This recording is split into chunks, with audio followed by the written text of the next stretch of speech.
Ilya Spivak in San Francisco, Thomas Westwater in Chicago, Dylan Radigan off the rest of this week. Will be back with us next. Here to take you through the rest of this hour. Futures market closes at 5 Eastern, 4 Central. If you're on the platform Tasty Trade on the website tastylive.com, come over to YouTube. Tell us what you think of this action, how you're trading it. A push by stocks after the CPI report and the weekly jobless claims data to fresh all-time highs in the S&P 500. The NASDAQ doesn't quite reach a new all-time high, but does close at what would be a closing high. The Russell is your leader here today, though, up 1.78%, a real astounding run for those small caps, which see more rate cuts coming down the pipeline. The equal-weighted NASDAQ and S&P both outperformed their market cap weighted as well, just to show how strong breadth was in today's session. But a decent 30-year auction after yesterday's strong 10-year auction has bonds and notes pinned to the upside. We can make an argument, as I'm going to in a little bit, that the market cares more about labor than inflation moving forward, and perhaps already has for the past several weeks. Gold doesn't bounce, but silver roars back above 42. Energy has been breaking down, and the dollar is not down itself, but not in a great spot. No. Thomas, you and I have been talking the last few days. I know that you were coming into the CPI report looking short, just like Ilya was. I'm assuming, like Ilya, with today's action, you have decided to close up shop here, potentially in your short call spread.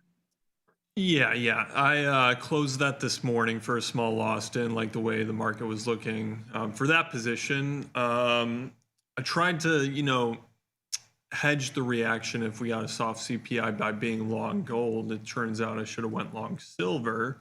So not too much working out from yesterday to today, but the market definitely, flashing a sign of optimism here after this event risk is out of the way, and it's like we're just greenlit for move higher into next week's FOMC. Oh yeah, the initial reaction for stocks this morning was for weaker equity prices, but within 15 minutes we had erased those losses. Yeah. I couldn't help but notice that jobless claims showed a spike to 263,000, which is the highest level of claims that we've seen since October 2021, when we were still climbing our way out of the pandemic. Yeah. Are we effectively going to look through inflation now until we see signs that the labor market is not destabilizing? I mean, it's an interesting thing because there's a lot of conversation today about that jobless claims thing being a one-off thing in Texas. Right. And that having kind of shaded the data. So we'll see how that goes. I mean, obviously the NFP number was god-awful, especially when you consider the revisions. We got a set of revisions that basically meant we added on net, or at least the jobs picture moved on net 1,000 jobs to the good, because we got a 22K monthly increase and a 21K adjustment down for the preceding two. So not great, obviously. The question for me really is, what about this don't we know yet?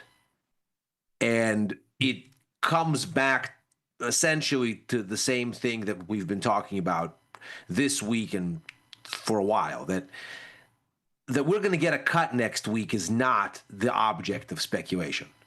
There is no speculating that's left to be done there. In fact, interestingly, after today's CPI, the likelihood for a 50 basis point cut actually went down. And certainty cemented closer around we're going to get a 25 basis point cut next week. We've known this. It's been north of 70, 80% for months. Now it's cemented around 95. This is a given. So, yeah, the labor market looks weak. And the Fed is going to respond, and we heard it in the rhetoric at Jackson Hole. We know this. The big question that's left, the place where there is room to speculate, is whether the Fed will come the market's way on extrapolating the easing cycle. Because still, for next year, the market's at 75 basis points, and the Fed's at a quarter as of June. So I think what the markets want, not necessarily for the Fed to go to 75, I think that would be somewhat panicky. But if the Fed went to 50, in the summary of economic projections next week, the market would go, okay, they're seeing what we're seeing. They're being responsive. They're going to make an adjustment here. We still got another meeting, and then another meeting with an SEP update in December. This gives them time to kind of spin the narrative and see the data and come our way. But the market's going to want to see that.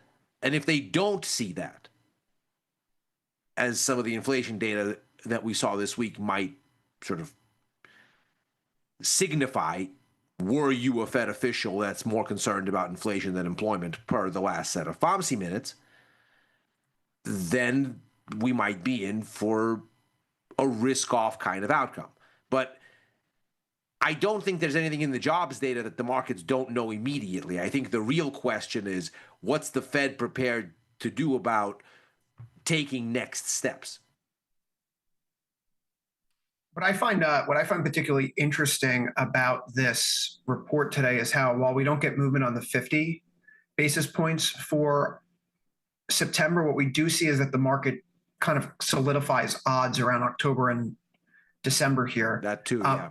What I mean by that is, after today's meeting, we're now looking at a 97% chance of a cut in October and a 90% chance of a third cut in December. Which, how much more juice do we have to squeeze out of this? Right?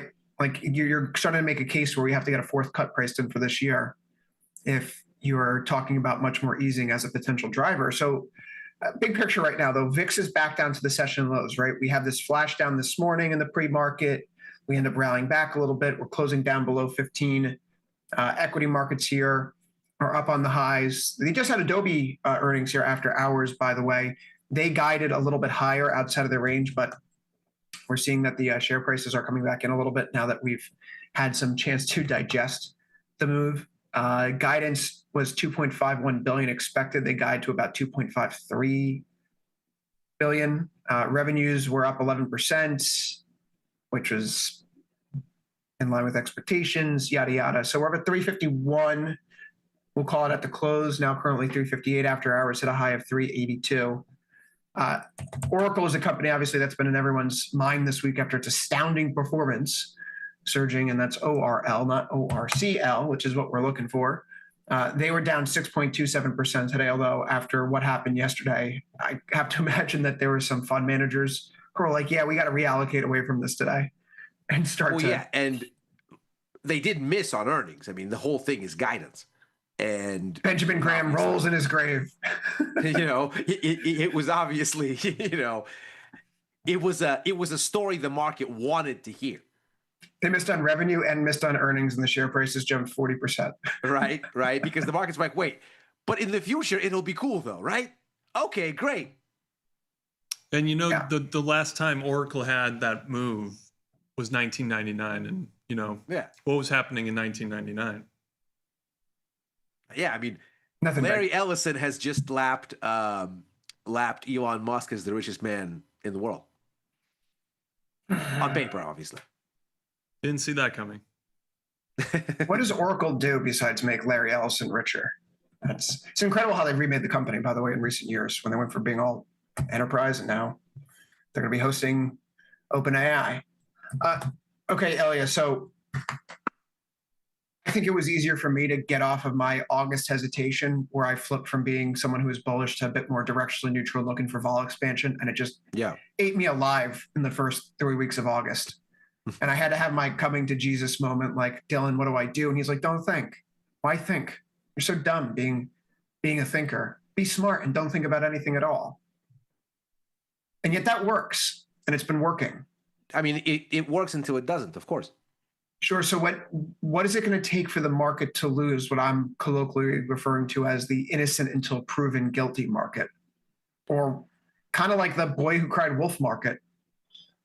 Yeah, I mean, I think we've been talking about this really since the market got into the range that it's been in since mid-August, that it just finally cracked today. And boy, did it. I mean, NASDAQ didn't, but S&P absolutely did. I mean, just look at where you're at here in the S&P, and the Dow as well. Dow, I think, did Russell make a new high? I think it did. Yes, it did. I think it did. Yeah, so I mean, thankfully, I didn't have any exposure in either of those. I just had the S&P to deal with today. But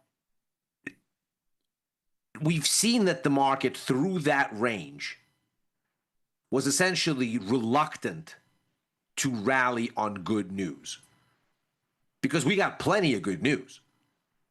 All the Max 7s reported well, some of them explosively, like Meta. Nvidia survived.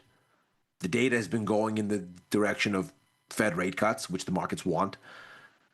And basically from mid-August until today, the market would not make a concerted move like it did finally. And so were we to have had some bad news, who knows where we'd be? Because the market didn't want to make hay of good news. But we what didn't was really good have news? anything. What was the good news today for the market? Inflation was up 0.4% month over month.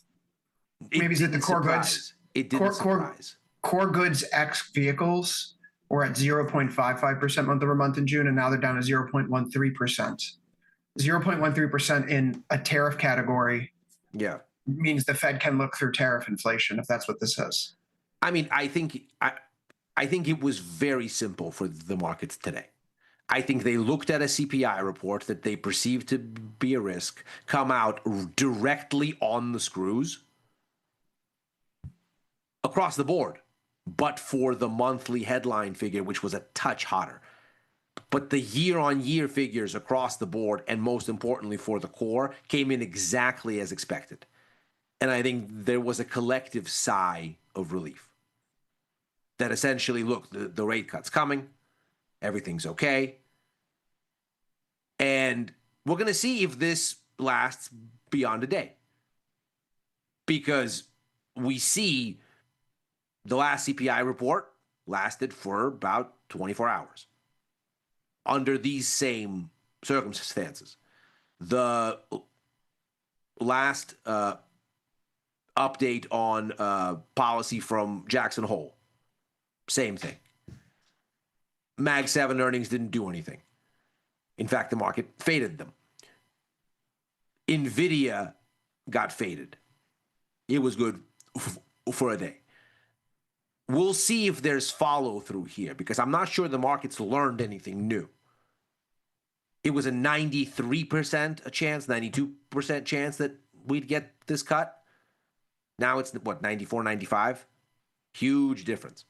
Yeah, with respect to that data this morning, if the spike in the Texas claims might be due to some of the flooding that occurred recently. Right. Someone just sent this to me actually on Twitter right now, so thanks for that.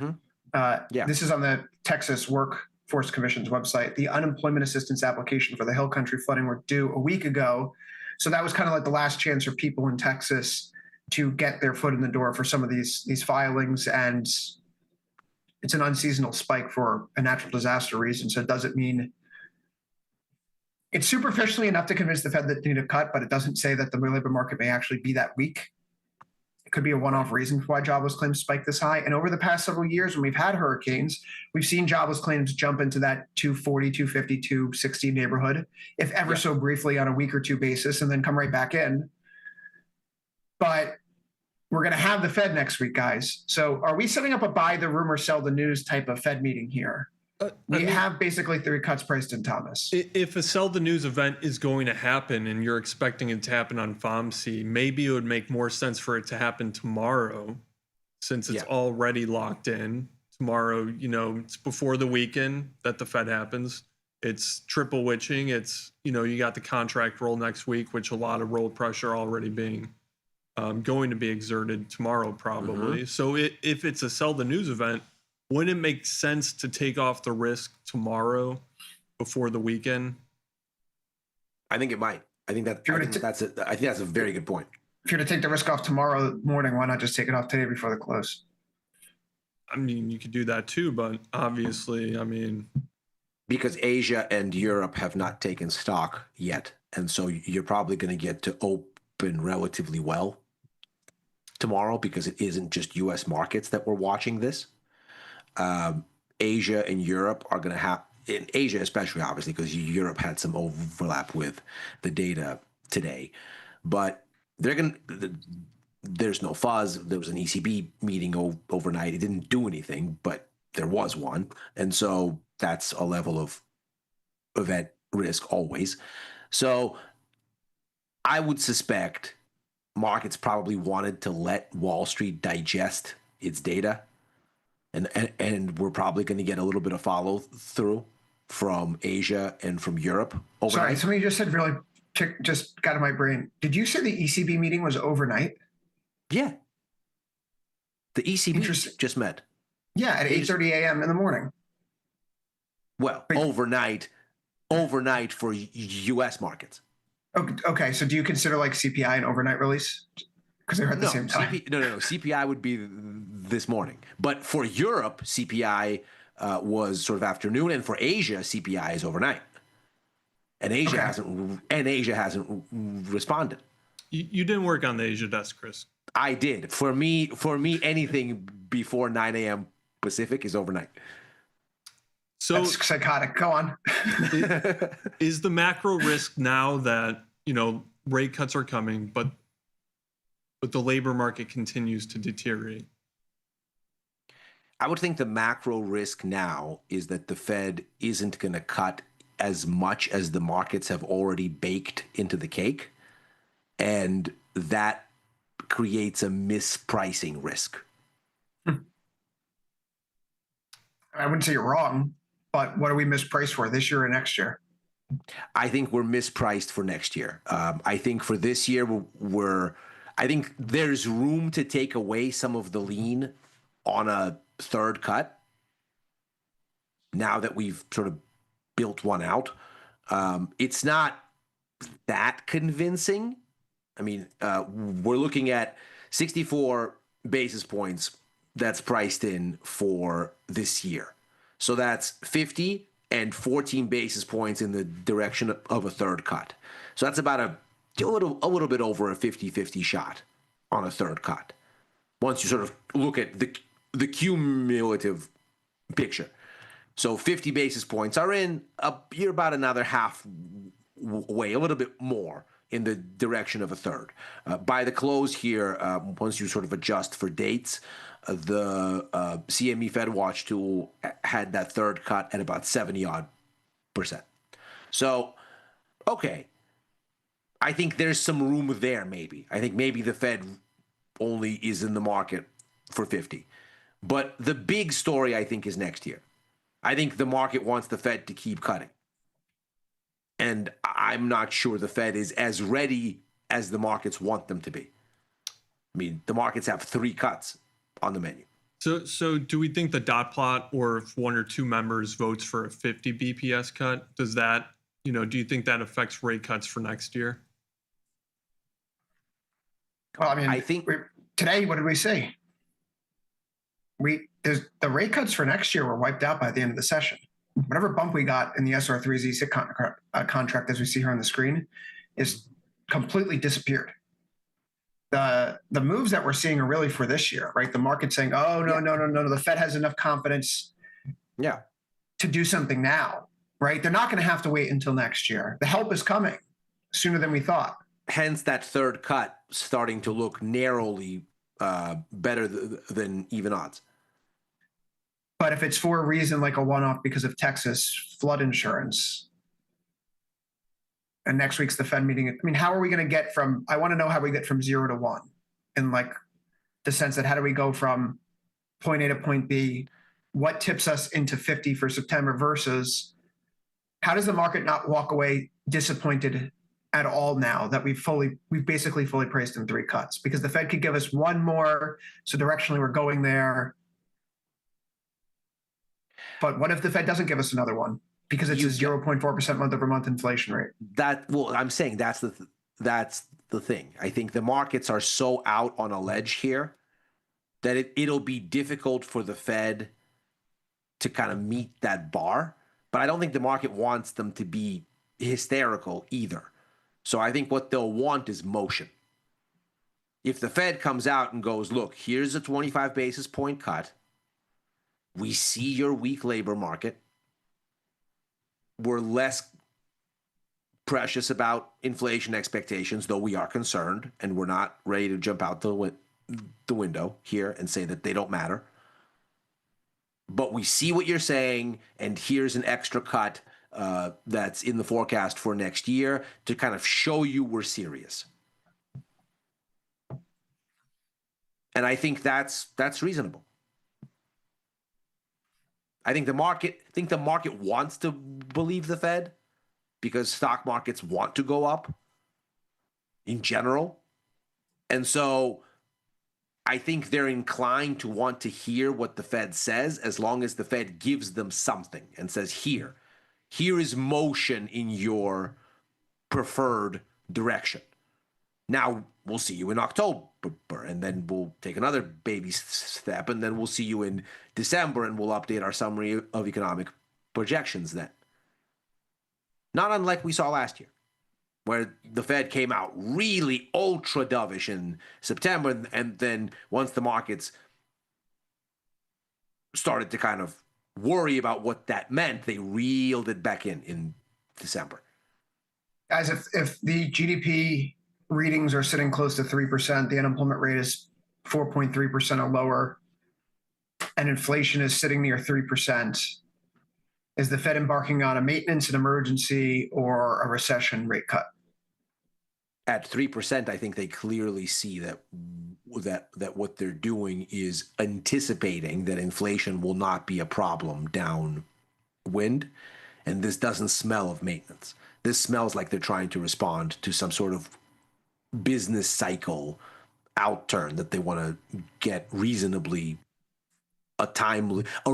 timely response to, because this would not be maintenance at 3% inflation, which is well above target, were the Fed not thinking that the path downwind is going to be meaningful disinflation for some reason.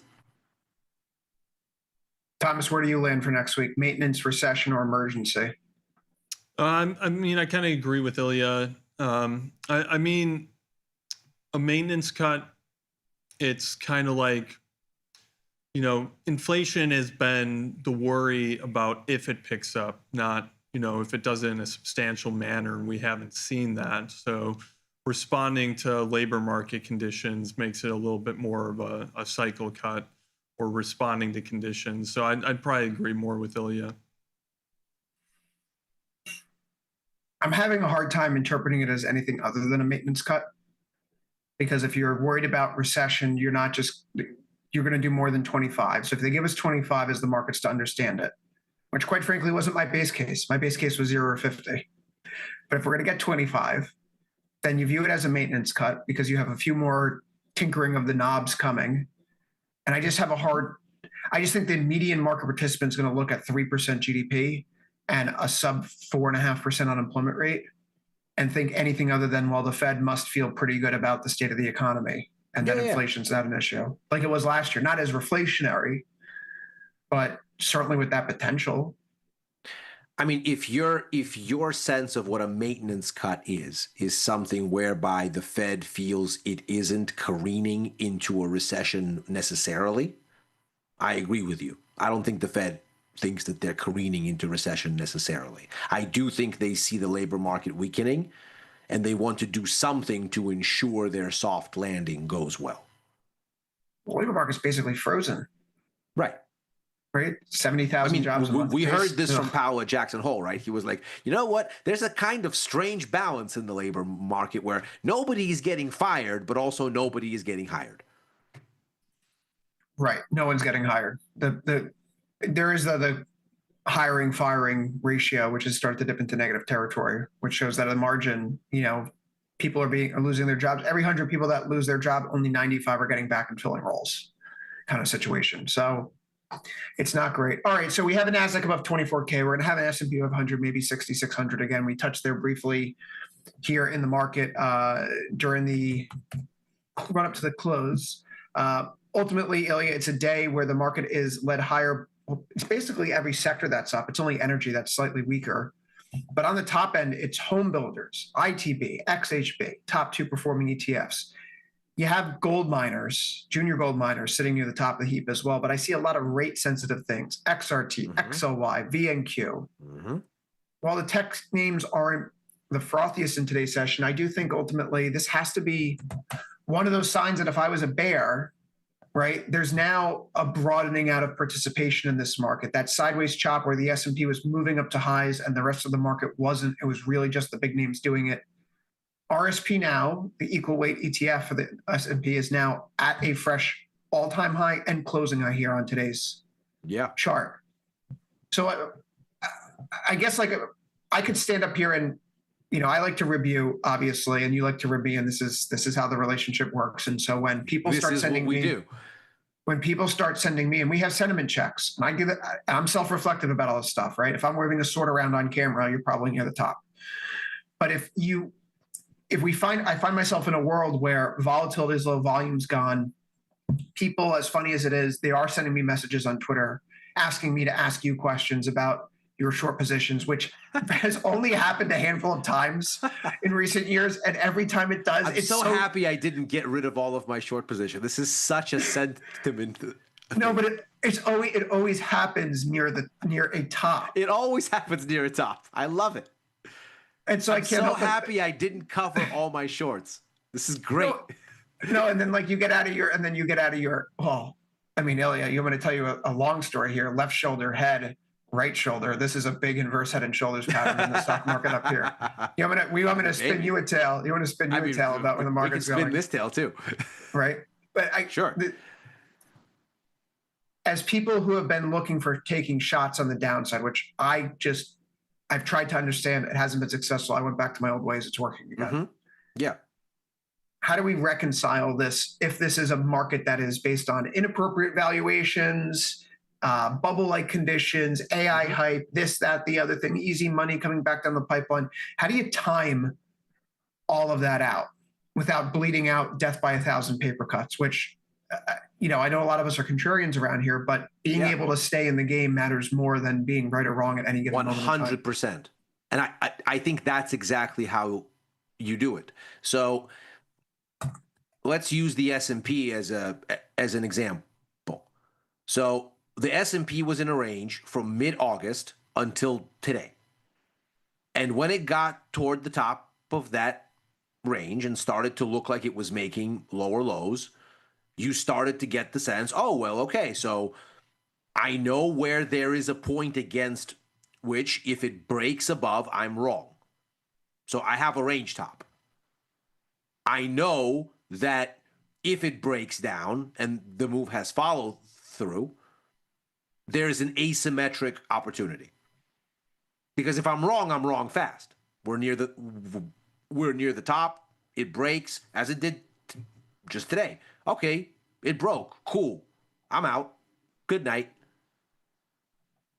But you have to think about how to structure it, not just in terms of price, but also in terms of being covered in a risk-defined way, in terms of buying the vol when it's cheap like this. Because, I mean, an S&P put here is dirt cheap with IV rank of 10. I don't think there's any reason to want to bet that way here. Now, you just had a breakout.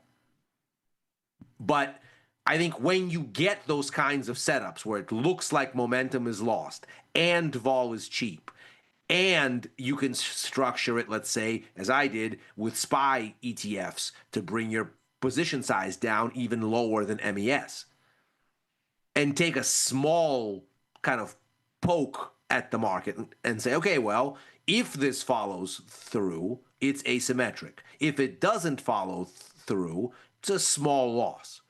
Okay, fine. But also, you're not operating in one instrument. My small loss on the S&P was overwhelmed 3 times over by the positive P&L I took from sitting on a long TLT position and sitting on it for almost 80 days, waiting for it to pick up momentum finally. Okay, so hold on. If we're talking about the Fed meeting in particular next week, though, the Fed meeting as it stands, we're 6 days out, has lower IVs compared to where we stood 6 days out from the Jackson Hole speech from Powell, or from the Thursday ahead of the 6 days out from the non-farm payrolls report last time around. Yeah, it's almost like the CPI report and the Fed meeting are being viewed similarly.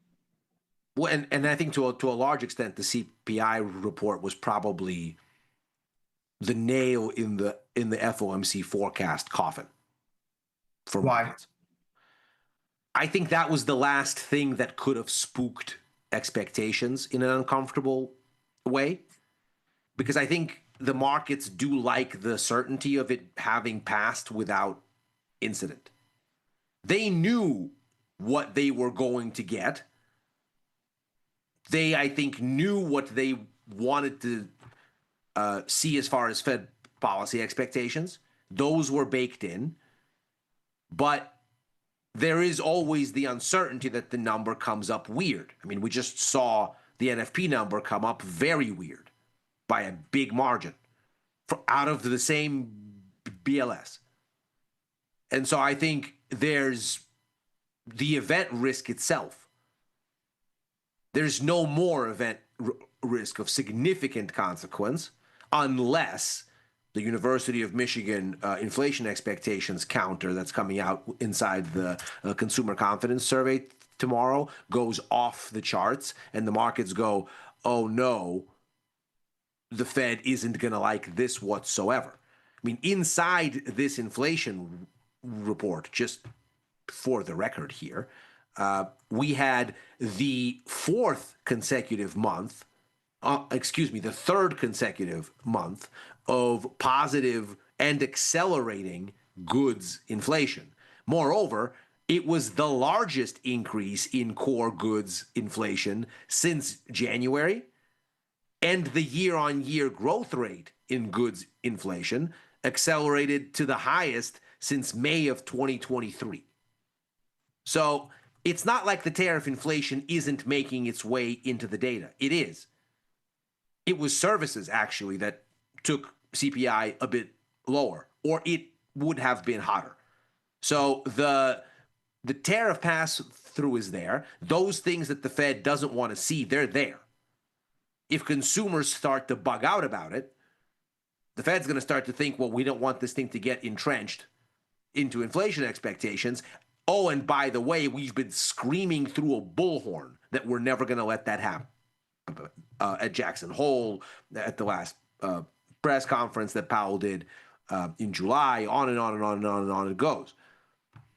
They've been pounding the table saying we're not going to let this get into expectations. So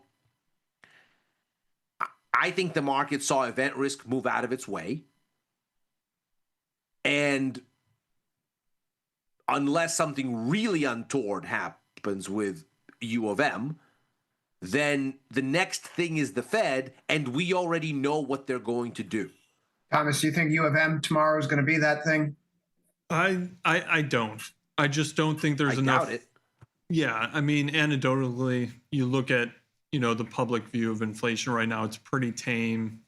I don't expect to see that. I mean, there's a chance it could. If it did, I think the market would definitely take notice. It jumped last month. Yeah, I mean, Thomas, could you give me something else to work with besides the Fed here? I've been looking at some of the ag today. We got to get something that's not equity in our portfolio as we get into the Fed week here. I tried doing something in natural gas, which is a disaster. Yeah, natty gas is not working today. Let's not talk about natty gas. There's WASD tomorrow. There's WASD. Yeah, that's what I want to bring this event risk up being for. Gluttons for punishment. I want no kind of exposure in natural gas. You guys can keep it. Yeah, that one's not fun to watch today. Yeah, WASD's tomorrow. The World Agricultural Supply and Demand Estimates comes out every month. So the trade desk estimates, we're looking for a small drop in production for corn, and then a smaller drop in production for soybeans.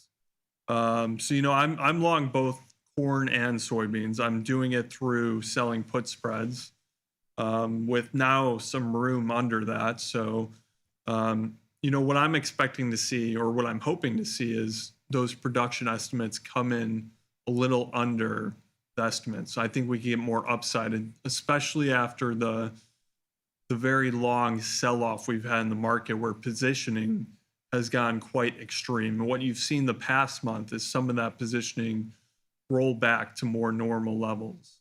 So seasonally, corn, we're going into the harvest. Seasonally, there's downward pressure because of the new crop. Everything the farmers you're going to see out on the streets, out in the fields harvesting their crops, that goes into the new supply. So you see more supply come on this time of year through November. But we're coming after a time where, the USDA has really raised their crop estimates, ending stocks, production all up to near record levels. So this environment, a disappointment to the downside, could really be something that sparks some upside movement and gets more of that positioning that's left over from this multi-month sell-off. So yeah, I'm trading it to the long side, and at this point, I'm a little insulated from downward moves because I've had these positions on for a couple weeks in corn and soybeans, and we've had some market reaction to the upside. But this report comes out at 12 tomorrow, so you definitely expect to see some movement in soybeans, corn, maybe wheat, and then those other products we don't trade. They include things like cotton and other stuff. Yeah, unfortunately, I tried getting a short iron condor today filled in the beans before the market closed, and volatility, the IVR was up in the 80s, but it has come off quite a little bit here. I still think it's a viable trade, though. Tom is thinking about finding things that we can put into our little bucket of holdings right now as we get ready for the Fed. Yearly high is near 1,076. The yearly low is near 970. Something like, and we'll have to wait for more liquidity to come back in the market, but something like a short iron condor trade, if we can get better than a 4-to-1 around those levels, it seems like it's something viable to play with right now from my vantage point. Just if only to, again, if you're directional in bonds, stocks, the dollar, metals, and that's really what you're doing there, then having something that's not a directional play, that's uncorrelated with everything else, can serve a benefit. So just something to think about for tomorrow and as people prepare for next week. Corn to me is the most interesting one, perhaps now at the end of the session with the 60.2 IVR and that downtrend in place from the April, May, June, July swing highs is seemingly breaking. So when commodities go, they tend to trend. They tend to trend for a long time, and maybe this downtrend is wrapping itself up right now. We'll have to stay tuned for more. Ilya, are you still holding long gold today? Yes, I am. I got back on. Me too. Yeah, look at us. There we go. There we go. Come on in. The water's fine. All right. Yeah, I don't see any reason to get off this boat. I was actually kind of encouraged that gold didn't have the best of all days today. If it had a big ripper of a day, you'd think that everything is kind of priced in, and the idea that the Fed is a buy the rumor, sell the fact kind of a thing starts to be a concern. Gold hasn't been very responsive to sort of Fed-related things the past several weeks. I mean, this rip in gold obviously is going all the way back to the beginning of this month, stands in stark contrast with how long it took the bonds to get going and how long it took stocks to get going. S&P really only got going today. The situation in the dollar, which still is kind of bottoming-ish, it still hasn't made a fresh low since July. So I'm looking at all of this, and that gold didn't revel in this today actually gives me a little bit more confidence that it's off on its own mission and the trend is there and it will continue. So I'm sitting there. I did take the bonds off, and part of that was I was coming up, I was 8 days to expiry on my 80-day verticals. And so it was time to make a decision. And obviously bonds have had a monster run. So I figured it was only right to take that off as well, alongside the S&P position, which ended up being a nice day overall. But I haven't reloaded on those. Were I to think that there's going to be a follow through, I probably would have. ZB now looks a little heavy. Maybe. At least, Thomas, at least heavy enough to kind of take a step back for a second. Thomas, I got out a few days ago and was feeling some serious FOMO, but the action where since April 22nd, we've seen these tests of the 1 week moving average, and they've served as a springboard for gold just to continue trudging up.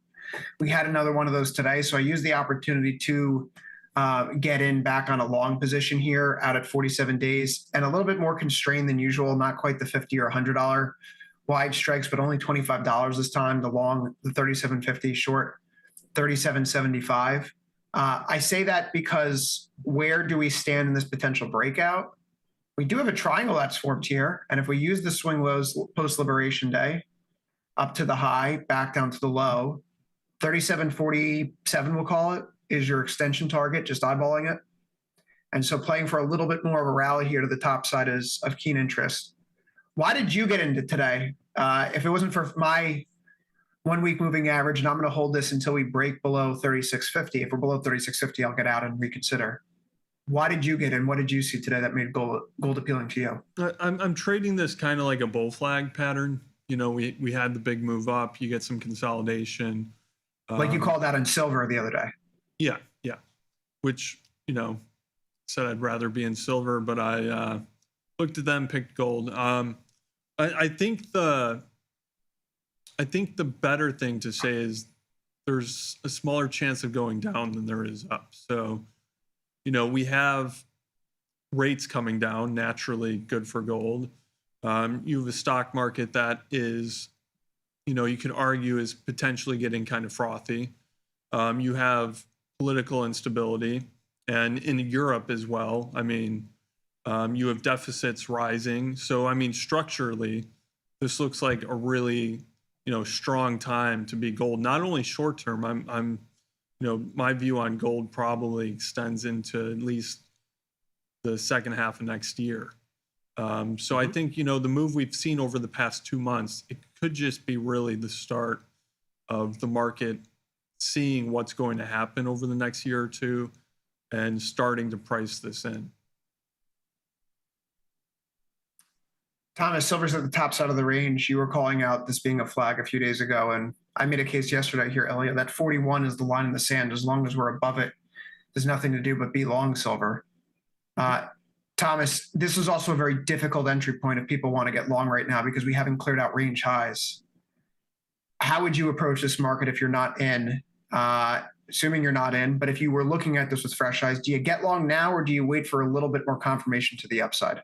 I'm going to wait for more confirmation to the upside. And I mean, part of that is I'm already long gold. They're correlated, you know, so I want to wait for confirmation before jumping in and, you know, increasing my exposure to correlated assets. So I'm going to wait for a break, you know, before we get to the September high pretty much that we were at a week ago. So that's where I'll be taking along. Once we break that, I'll put on a call spread. Ilya, can I entice you into silver? I know I got Dylan back into it yesterday.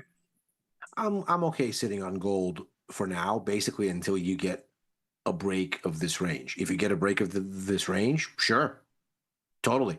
I just don't see. I mean, as you know, right? My calculus ultimately, whatever I might think macro, whatever I might think fundamentally, all of that takes a back seat. Strong convictions, loosely held.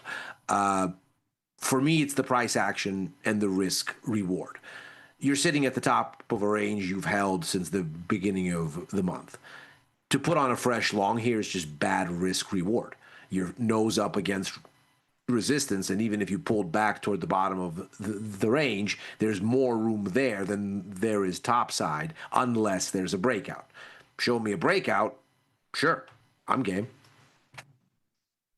Guys, we can go one of two directions to close this out. We're going to cover both, so it's your choice. We could talk about the dollar or we could talk about AI stealing people's jobs.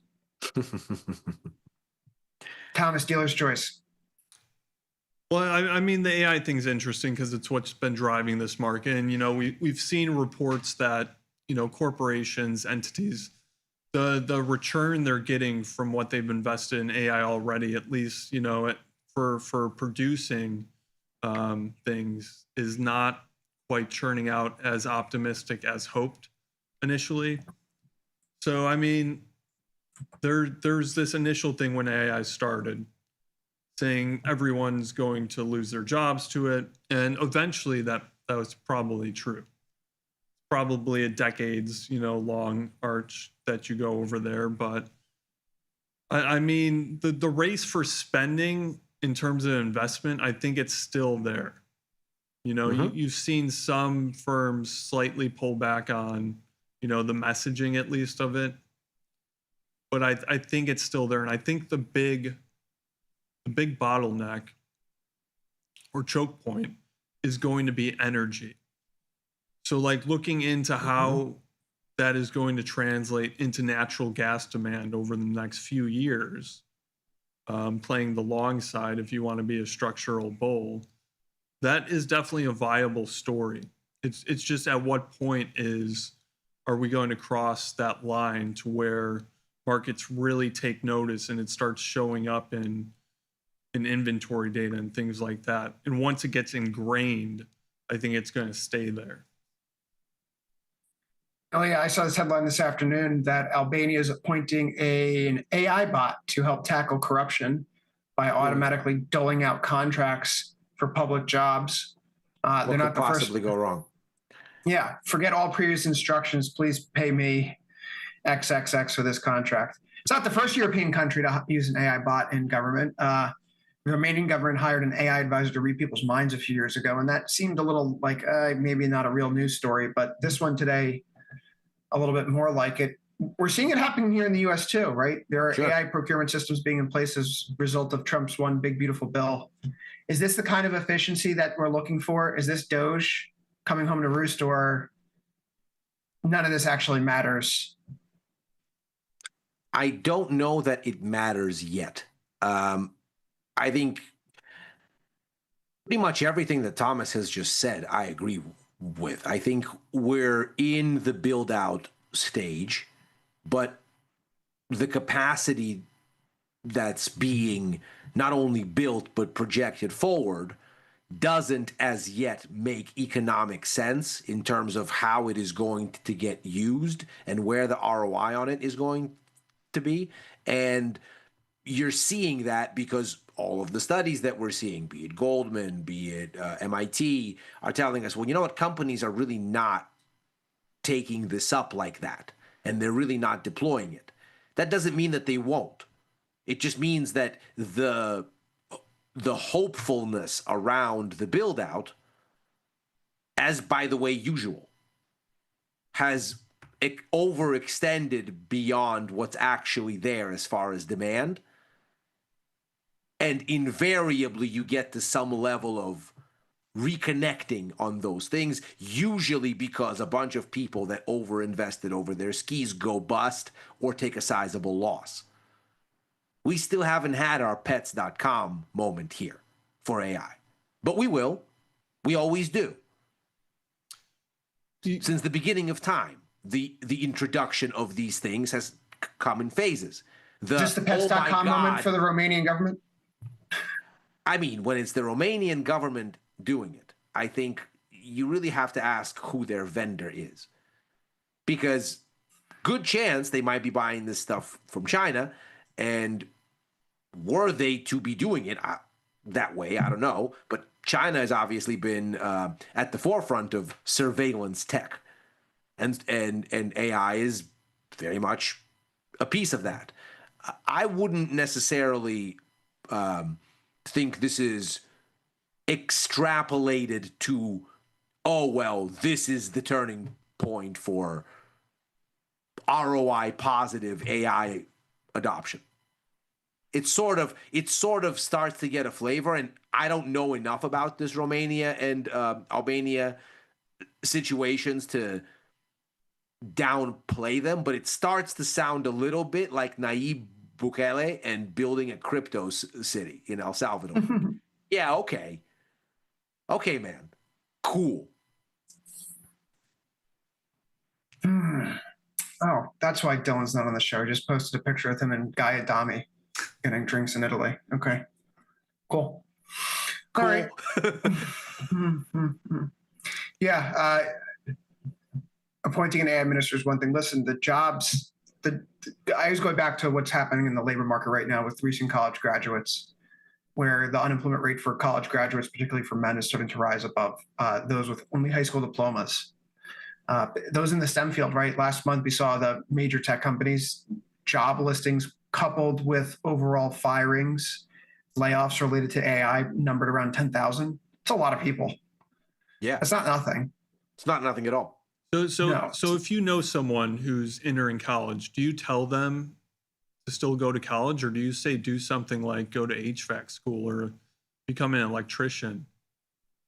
Do HVAC schools have fraternities? No, I think you tell them to go to college.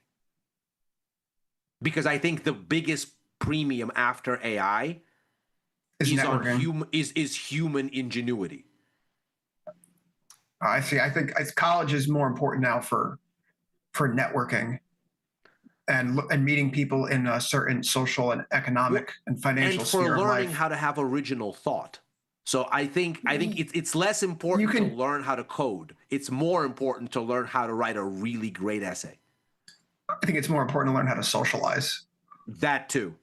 That like to me is the whole point of college, like learning how to socialize and get along with people that how to speak publicly, how to engage with people. Put 55 guys in a fraternity house with no laws and see how that sorts itself out, like Lord of the Flies. There you go. Right? Like there you go. That was more meaningful education than anything in the textbooks, because quite frankly, they didn't teach any of this stuff in the textbooks about interpreting presidential tweets and how it pertains to Fed policy, which I suppose is a way we can go out. President Trump here is going to the Supreme Court to get Lisa Cook fired, requested an emergency meeting on Monday. So maybe one fewer Fed governor available for next week. But Lisa Cook, listen, if she's really this corrupt person that people say she is, wouldn't she vote for more rate cuts so the mortgages on all of her homes go down? You'd think, right? Huh.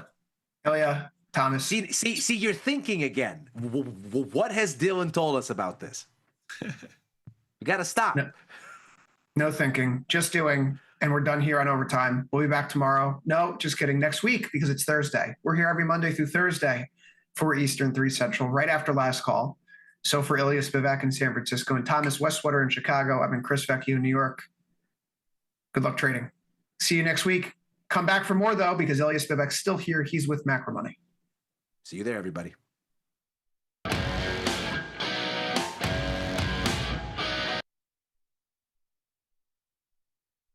At Tasty Live, we live and breathe the markets. But when the live show's over, are we out of breath? If you want to inhale the latest breaking market news, we've got you covered. The Tasty Live research team and on-air personalities post refreshing content updated daily, covering earnings, economic reports, trade ideas, and much more. If you want a breath of fresh air and not stale takes, visit the News and Insights tab at tastylive.com.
In the money. It seems pretty easy to understand. If I'm in the money, I must be profitable, right? Not quite. In the money is in reference to the option's strike price relative to the current price of the stock. An in the money option is an option which has intrinsic value. For a call option, that represents an option with a strike lower than the current stock price. For a put option, that represents an option with a strike higher than the current stock price. Being in the money is a good thing for long options. It's not so good for short options.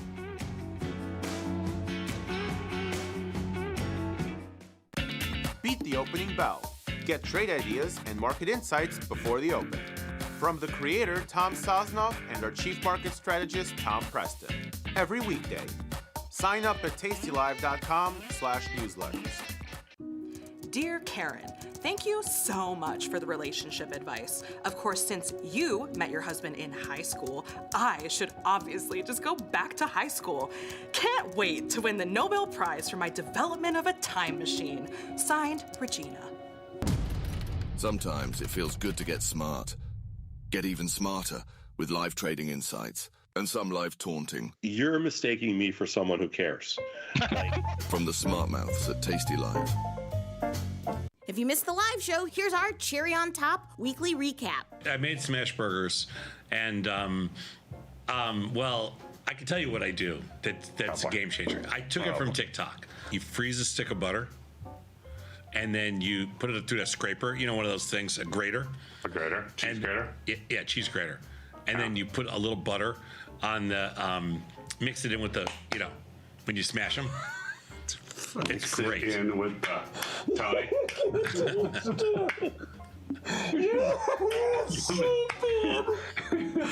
mix it in.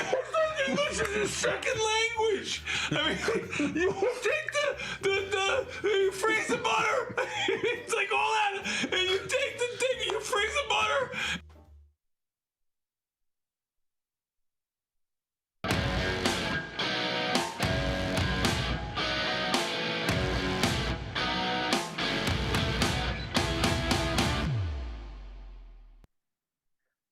We are back looking at a stock market that has finally found some momentum. S&P 500 jumping higher to a record and actually managing to close near there in the wake of today's U.S. inflation data. So are we off to the races? Are we in the clear? How does this impact our positions and what we're trading going into next week's FOMC meeting? Those are the things we're going to tackle here on Macro Money. This is Ilya Spivak, head of global macro here at Tasty Live. And we'll start with a conversation about how the markets performed today and why, what the CPI data showed us. Take a look at a little bit more of the event risk still looming in front of us from today into the end of the week with the University of Michigan consumer confidence data and the inflation expectations baked therein, and wrap it up with a look at our positions, how today's action changed things, what we took profits on, what we took some losses on, and what we still have going as that FOMC meeting next week gets front and center. Let's begin here with a look at the performance today. Obviously, a much more spirited rise for stocks here, and a much more spirited one for the S&P than it was for the NASDAQ.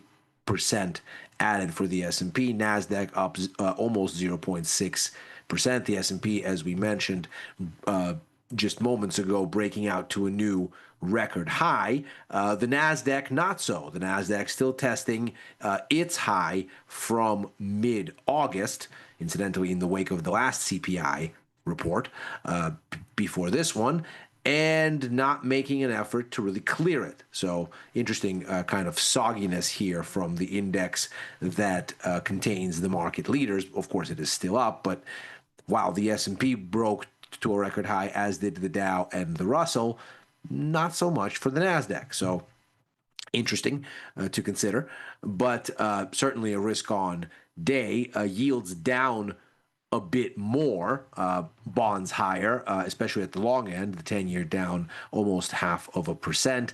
The front end of the curve holding basically steady because, as we'll see in just a moment, today's data did virtually nothing for near-term Fed policy expectations for specifically next week's meeting, but there was a little bit more moving around in the longer end.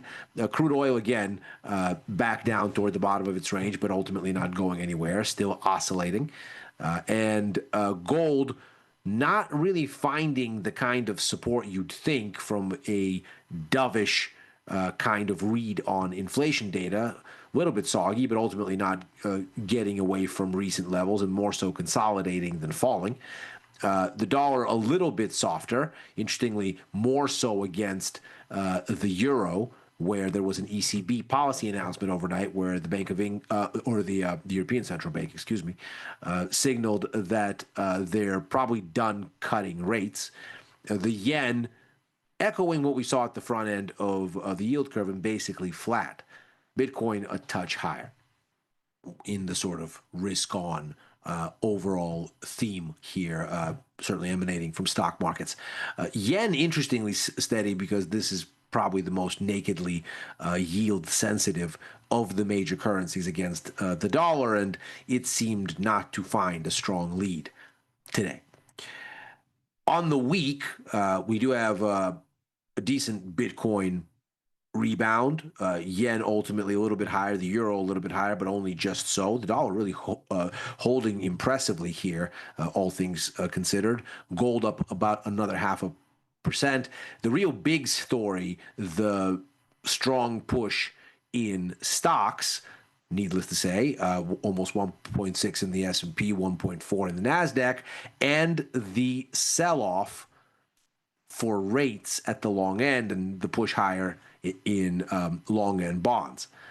That's really been the story of this week, as though the markets are sort of envisioning rate cuts downwind beyond what we're about to see. In fact, as we can see here at the front end, yields actually came up a little bit, whereas last week we can clearly see both the front end and the long end were looking at significant adjustment north of 3% apiece in a more dovish direction.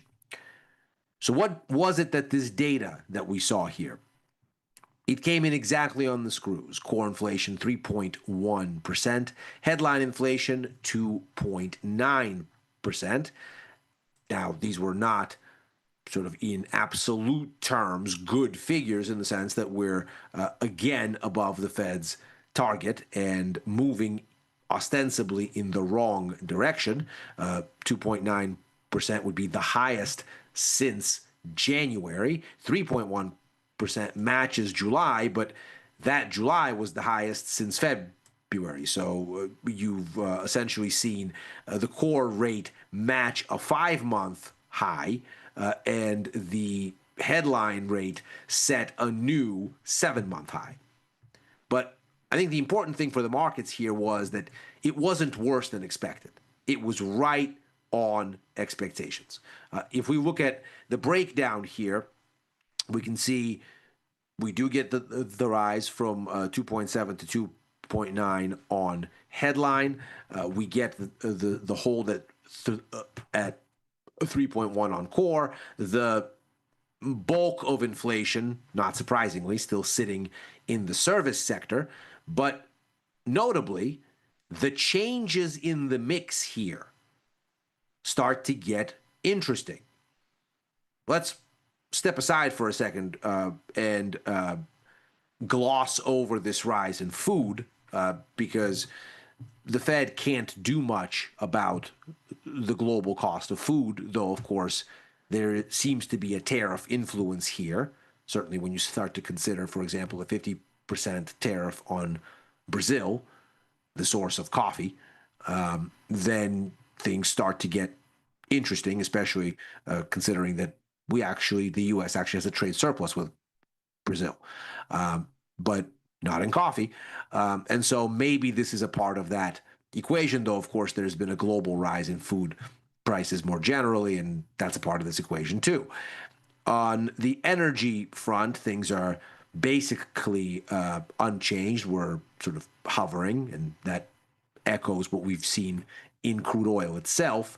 This, however, is noteworthy because clearly services here are going in one direction and goods in another. And that may very well speak to an economy that's broadly weakening and straining under higher costs because, of course, services are where most people work, services is by far the larger contributor to the economy than any other sector, and most of it is serviced by domestic firms. So this is supposed to be the largest component of inflation just because more economic activity is baked over here. But also, this is where the consumers are. And this is where the tariffs are. And so this dichotomy here is certainly something to keep a close eye on. In fact, if we look not at the aggregate contributions, but at the change in those contributions, we can see core services actually saw disinflation in August. Goods rose again. We do get that slight rise in food, the slight rise in energy, and what seems to be occurring here, if we look at the trends, is a kind of sense that the good side is starting to get a little feisty. So on a monthly basis, as we can see from the top panel here, this is the third consecutive month that goods inflation has gone up. It's also gone up by the largest margin since January. So there does seem to be something of an escalation here. And then if we look at the year-on-year rate for goods inflation, that comes in at 1.49%, which is the highest since June of 2023. So we're looking at a more than 2-year high on goods inflation. Whereas services inflation, and that's the middle panel, that's been going down now for 2 months and has barely budged this time. Moreover, if we take a look at what's going on here year-on-year terms, we see that services inflation is really kind of anemic. It hasn't really gone anywhere in a few months. It's certainly rebounded somewhat from the kind of minor swing low in March of this year, but on the whole, since the beginning of the year, it hasn't really gone very far. It's kind of pinned around that 4%-ish rate. And so the story does seem to be shifting here, and the makeup of what's going on seems to be shifting. This didn't really have a material impact on Fed policy expectations for next week's meeting, and shock of shocks. As we can see here, yesterday we had a well over 90% chance that we're going to get one cut. We can see that that was the case a week ago as well, so we haven't had much movement here. Today we're a little bit more convinced that we're going to get that cut fractionally.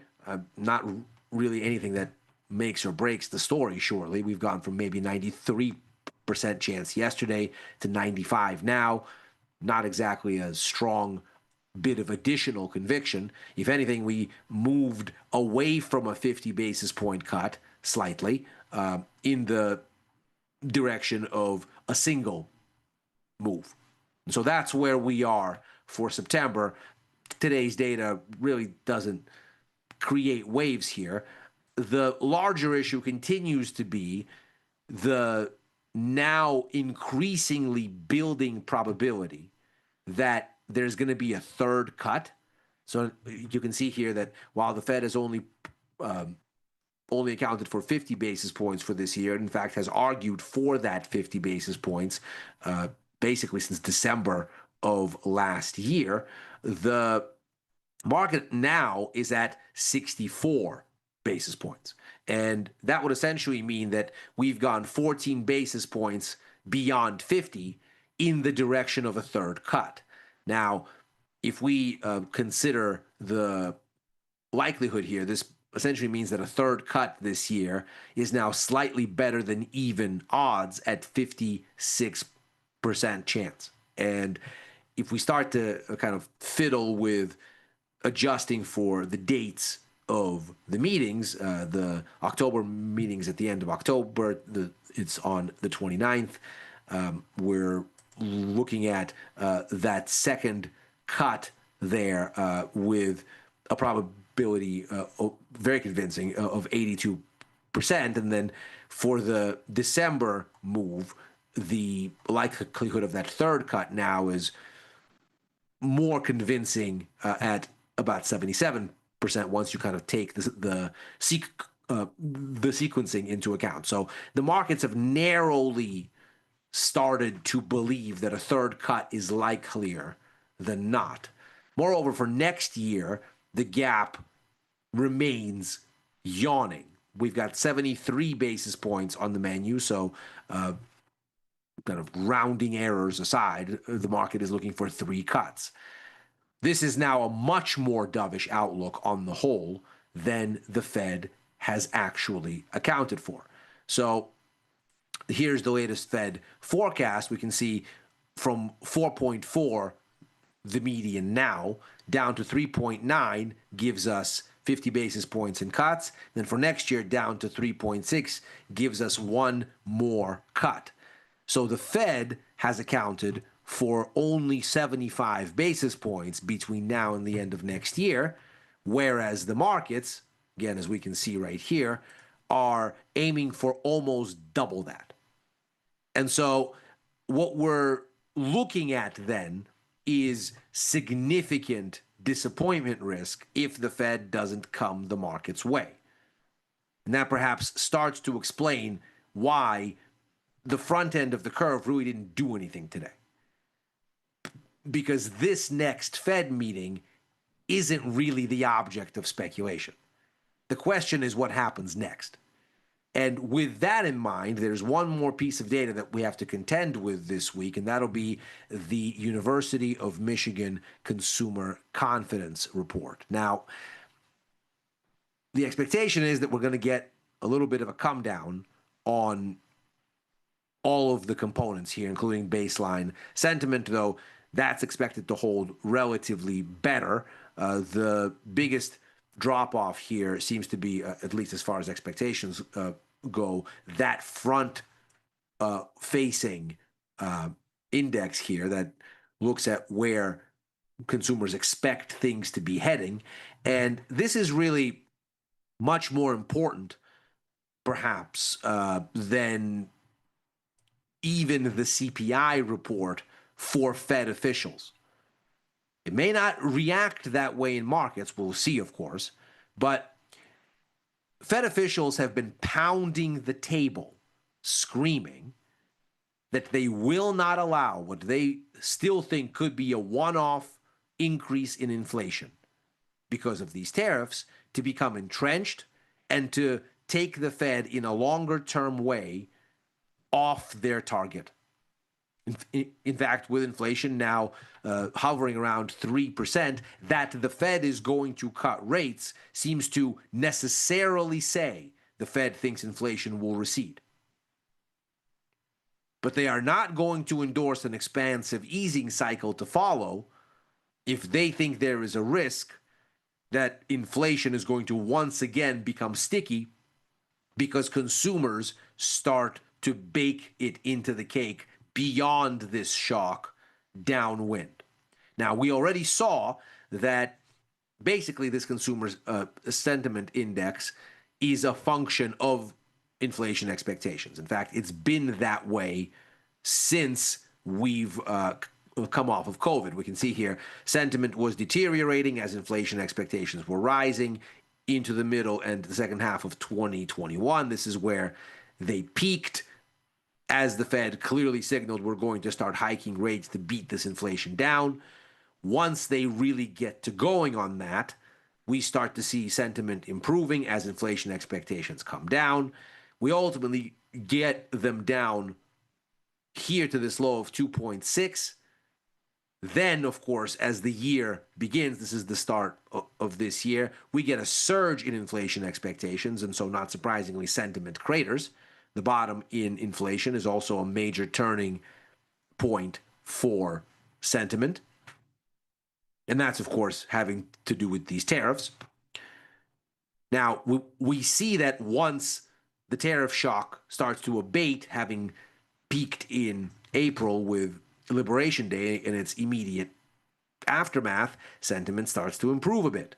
But the trend is down because inflation expectations are up.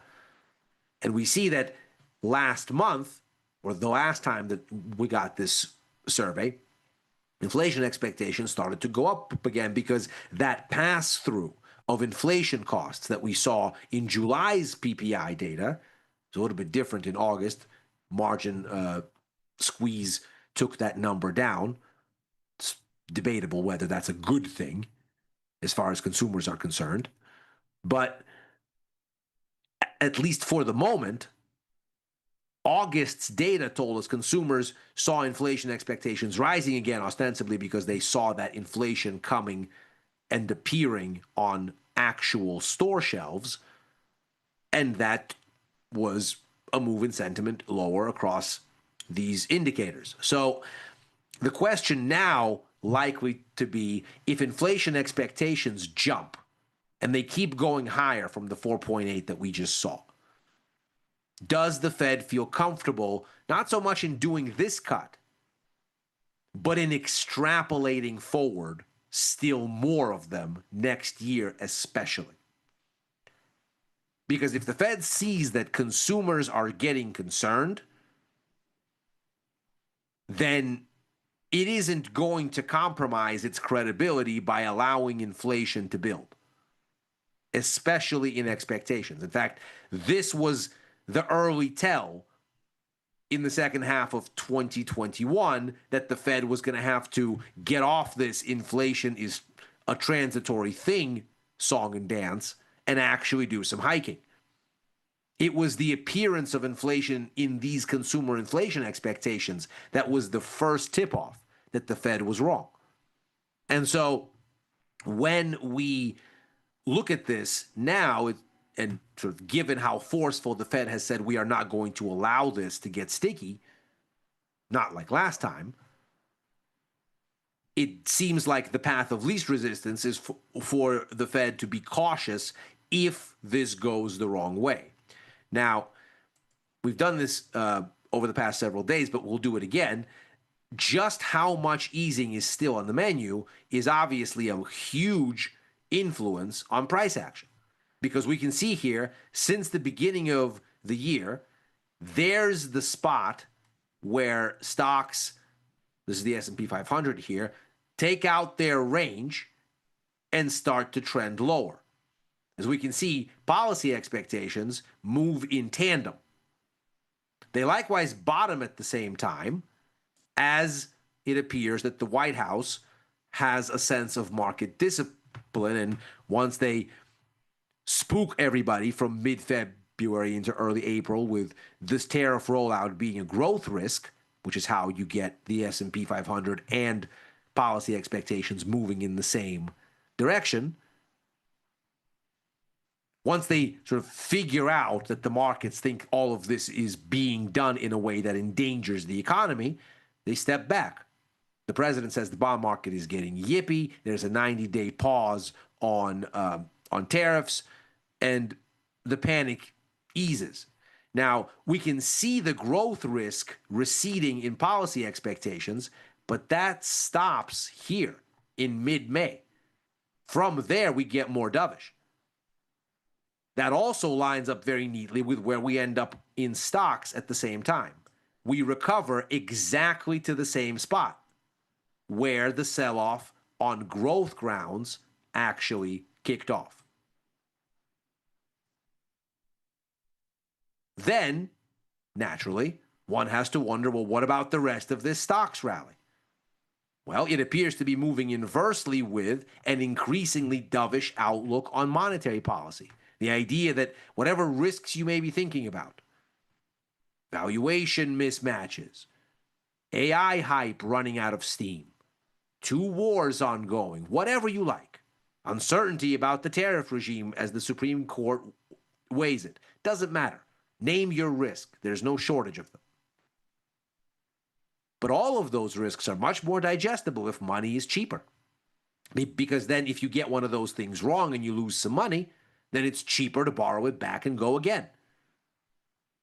So it isn't shocking, seemingly, that you have, with this increasingly dovish outlook after whatever shock, and not on its grounds, but clearly for other reasons, that on this basis you have a building in risk sentiment. In fact, if it were for the same reasons, stocks would be going down at the same time, but they're clearly not. So the markets clearly think the easing is going to be risk positive.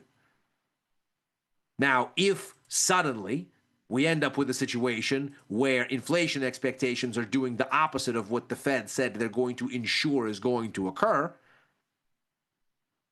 well, then getting this forecast here for 75 basis points to look more like this forecast, almost double that, is probably not a strong sort of case to make for Fed officials. And ostensibly, they don't have to do it all at the same time. The markets will just need to see some movement in their direction. Let's say a forecasting of 50 basis points for next year instead of just 25. At least some momentum in the direction that the markets are attempting to pull Fed officials. But if that doesn't happen on inflation expectations, well, then maybe it doesn't happen. And then we have ourselves something of an issue. Because then some amount of this, whatever amount is contingent on this, looks wrong. And perhaps the dollar is sniffing that out already, because it hasn't made a new low since July, despite all of these dovish prognostications that were showing up in Fed funds futures and certainly empowering the markets as we see today. Now, a quick update on positioning here. Obviously, the S&P 500 broke higher today, so I took that position off at a small loss. We also had the surge in bonds today, and that was coming up on expiration, just 8 more days to go. So I took both of them off, and happily, the bond position made 3 times what the S&P position lost. So risk management worked there. I still have a little bit of exposure to the long side of the dollar as it continues to bottom. Clearly, the Aussie was not a case of that working today. So that was actually the more painful of the positions that I took off today. But so it goes, a little bit of a loss there, though we end up the day in positive overall, because that bond position really did come together after almost 80 days of holding it. Then we still have a little bit of long exposure to Brazilian stocks, but this is a long-term thing aiming for year-end. Not much there. Still long gold, which didn't really hurt today either, but also didn't make a big run. And still a little bit risk off in those assets where there was no break, like there was in the S&P. NASDAQ didn't take out its high, and Bitcoin didn't really make a concerted break out of its setup in the direction of maybe downside continuation either. So still have those. With that, we have macro money for today and this week. As ever, we are here Monday through Thursday, right after overtime, a show that I co-host with Dylan Radigan and Chris Vecchio, looking at the Wall Street close and where things may go therefrom. Likewise, writing for the news and insights portion of tastylive.com, commenting at Ilya Spivak on former Twitter and on Blue Sky. If you're watching this on YouTube, like and subscribe. Macro Money is back next week. Happy trading.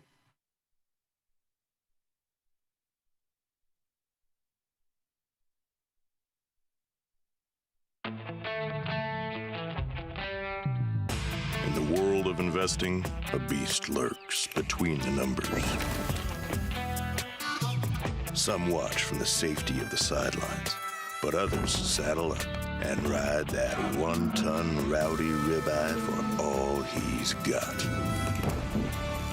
If that's you, join us on Tasty Trade, named best online broker for options trading. Genius loves company. Ford Forbes called us best online for options trading. With stockbrokers.com, we're number one for options and futures trading. So what else can we say other than boom? Trade like a trader. Tasty Trade. Make your move. The future of trading is here. Join Mike and his whiteboard, plus the Tasty 2 live crew for 90 minutes of probabilities, punchy portfolio mechanics, and trade tactics. It's totally free and unreasonably fun. Come early to enjoy a drink with the crew and stay for a Q&A after the show. Space is limited, so register today at tastylive.com/events.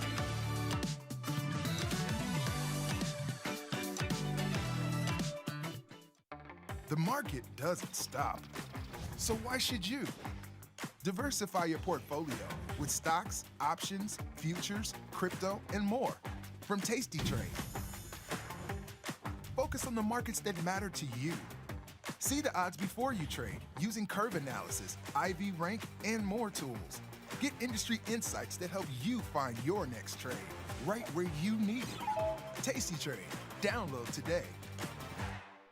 He gets to break as many computer mice as he wants. He can just smash as many as he wants on the table. If you had to swap jobs with anybody in this office, who would it be and why? I would like to swap roles with Vanetta for a day, just so I can, talk smack about Tony and Tom for like a full hour in the morning. That would feel kind of nice. Just like a roast to start my day off. Oh, God. That's a good question, actually. For a day? Forever? Ever. Forever? Oh, no. I mean, Tom has a hard job. He's got to wake up really early. But he gets the privilege that he gets. He gets to break as many computer mice as he wants. He can just smash as many as he wants on the table. He can pretty much yell at anybody. He gets first dibs at the lunch line. I think I would, maybe Tom, but I would probably wouldn't last very long, yeah. Probably Dylan Radigan, because he lives in Italy. And I live here in Chicago, so yeah. Tasty Trade is now on TradingView. Trade stocks and futures directly on TradingView charts with Tasty Trade's low commissions. Try it out and leave us a review. People are always asking, where can they find my podcast? There it is, son. Look at that. Option Trades Today. You can listen here. And everybody's waiting for my podcast tomorrow. Option Trades Today, every Tuesday and Thursday around noon. If you want to learn, sir, every Tuesdays and Thursday, Option Trades Today. You can find me on YouTube or wherever you find your podcast. Option Trades Today. You listening to me? Option Trades Today comes out every day around noon, every Tuesday and Thursday. You too can stick with the bat.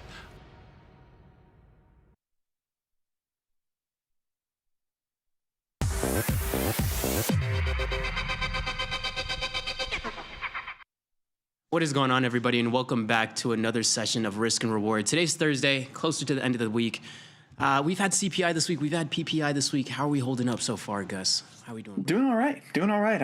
UNH just keeps on pumping and keeping the portfolio afloat, and then Paramount Skydance just keeps on making good moves. I think that they said that they're looking to acquire Warner Brothers today, as I recall, but they're up big on that news. So the two, I would say, like highest risk profile trades I have on right now are UNH and Paramount Skydance. Both just naked calls, long-dated naked calls, and so both of those have been ripping, and it brought this week. Well, we're not at the end of the week yet, but they're bringing this week to a nice close for me if things can stay where they are. Nice, love that for you. I'll live a little vicariously through you, especially on the UNH move there. But UNH still going strong. Hope everybody else is doing well. Hope everybody else is doing well in their UNH positions. Today we have a little bit more of an interesting topic today. We're going to touch on AI, of course. Not a surprise here, but some of the effects of AI, especially with the younger children. Was this a topic that you ever pondered on yourself, Gus? Just was seeing AI, recognizing certain tech that we didn't have as a young kid, seeing how we would have used some of the tech as a young kid if we had it then, but also we never really talk about the other side of things. So excited about this topic for today. Yeah, I never really considered it in the context of children. I don't want to get too deep into my talking points for later here just yet. But I'd never considered it too deeply, specifically in the context of children. No, I'd obviously considered the dangers that these chatbots could have, and we've done whole segments before about how parasocial relationships are at an all-time high, and these streamers, children are really forming what they believe to be personal relationships with these streamers. But I never really stepped back and thought about it in the context of children. I'll be honest, I don't really think about the implications on children with most things. I am a 23-year-old single childless male, so it's not children usually aren't on the very forefront of my mind, but there are definitely dangers here, especially with how imaginative kids are. And yeah, it's an interesting topic and something I'm excited to get into. Yeah, let's dive into the first time where I slide. agree with the government as well. We're about to talk about a rare time where I am going to say the government made a good move. Yeah, no, So- I mean, even pondering on the topic for today, I was thinking along the same lines, pretty much. Like, we always hate when they have to step in some way, because I just think about how we're in a free market. So it's like you can produce the most amazing tech products that you can produce until it starts to hurt the masses for whatever reason. But an interesting angle to talk about it. So, are chatbots dangerous for children? Let's get into the first slide. Take us away, guys. Let's dive right in. So today the FTC announced that they are issuing orders to 7 high-profile companies. So we're going to outline those companies a little more deeply on the next slide about the potentially harmful effects of their chatbots, and more specifically, they want the FTC isn't directly investigating the harmful effects of these chatbots. They are instructing the companies themselves to internally investigate these things. Alphabet, Meta, OpenAI, XAI, and Snap, which is Snapchat, are among the companies named in the probe. Another one that was in there that I had heard of before, I've never used it myself, is called Character AI. I guess it's pretty popular among kids. You can like pick different celebrities and people like that to talk to. I shouldn't even say pick celebrities. You can pick AI chatbots that are meant to emulate the speaking patterns of celebrities to talk to. And yeah, the FTC is primarily concerned with the effects that human-like communication and interpersonal relationships may have on children and teenagers, childhood development, developing social skills. And this has, been a thing. We'll get into it a little bit more later, but, the interpersonal relationships have been on the rise as of late, and also in-person communication has been falling off for some years now, and that already is hurting childhood development skills. So it's interesting. No, it is. And I forget who brought up this perspective one time, but I brought up the perspective about how there's going to be a lack of social skills being developed because of the fact that we have all this tech nowadays to not have to communicate as much as we used to. Somebody brought up the point one time that some people are communicating more than they would have originally with the use of a lot of these tech and a lot of these tools that we have nowadays. I know we have things like Discord. This was a discussion that you and I had, and I would bring up the same counterpoint here, which is that I think that communication is certainly at an all-time high, but I think the connection is kind of falling off with it, which is interesting. That's a great point. That's one way of looking at it. But yeah, I think that with the rise of digital communication, we are seeing personal connections sort of suffer as a result of that. Yeah, very ironic considering the topic today, because some is making personal connections through tech. We'll jump into the second slide there. It's true. And it absolutely can work the other way, too. I'm not sitting here to just talk down on technology. Last year, I went to a wedding of one of my gaming buddies that I've been playing with since I was 14. It was the first time I'd ever met him, and it's awesome. And that's something that a connection that I never would have made without technology. Met them in real life. Yeah.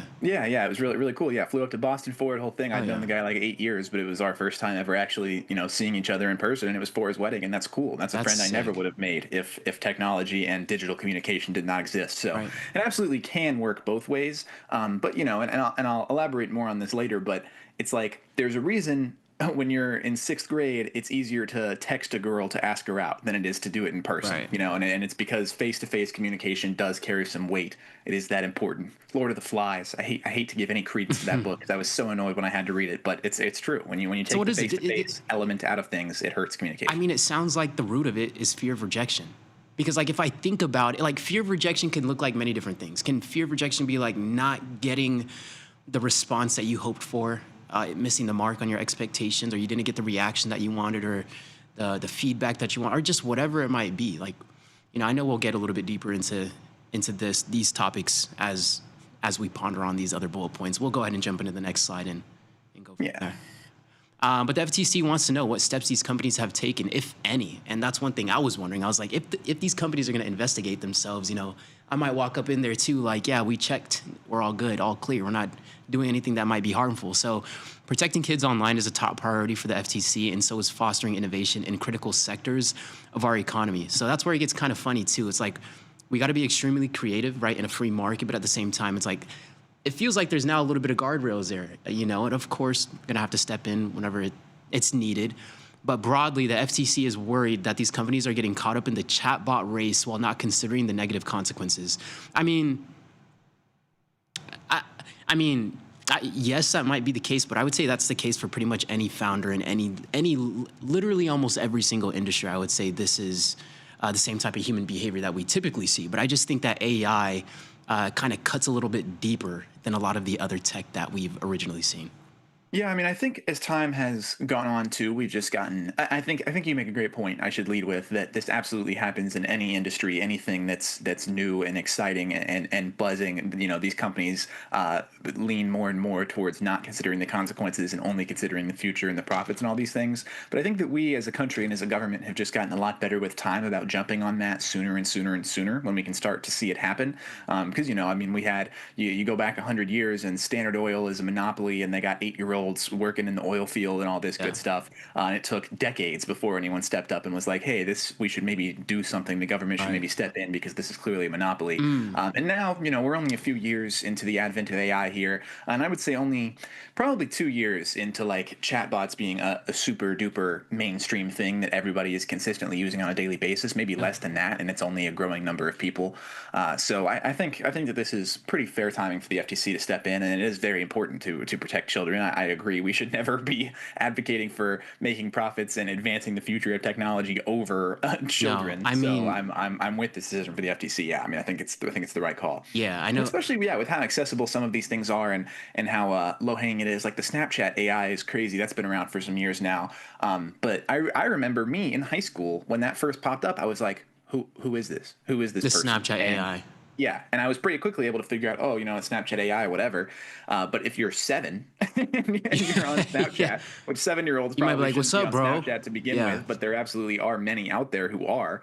And all of a sudden, there's this person just talking to you that's incredibly agreeable and well informed, and you might not even ever put those dots together. Yeah. It might take you a while. So No. it's yeah. And to the point that T-Port made over here in the chat, he had just said that the human mind and the child's mind is a lot different. And I mean, I think especially with individuals that are in their 20s, especially after each year in your 20s, I think you start to recognize how much those younger years really do shape you. And I think you learn so much more about yourself as you get older too. Like, especially for myself, I know sometimes I'll do something and I'm like, whoa, that really reminded me of my dad. Or, oh, that really reminded me of my mom, whatever the case might be. But we're just so completely different.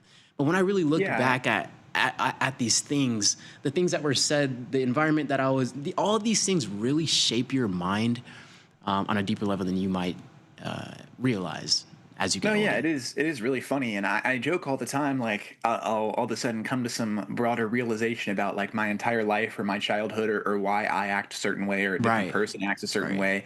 I always say the joke like, oh man, my prefrontal cortex is finishing. Like I can tell that it's finishing developing. But I mean, for real, like as you progress through your early 20s, and that does actually happen, your prefrontal cortex actually does finish developing around that time. All of a sudden, I'm like, you know what? Maybe 21 is the right drinking age. Like maybe this is a really smart thing. Maybe, it's all these things. Maybe we should raise the driving age to 18. That does seem to make a lot of sense to me. So, funny little things like that. Bob with positivity for Lord of the Flies. Look, I understand the nuance of Lord of the Flies and the psychological take that it has on human nature and everything. Just kind of felt like it was forced when I had to read it in high school. Like I felt like the whole book is like, I don't know. I like Great Gatsby more. Honestly, all the books I read in high school. American high school literature goes, I'm a Great Gatsby guy. I don't know.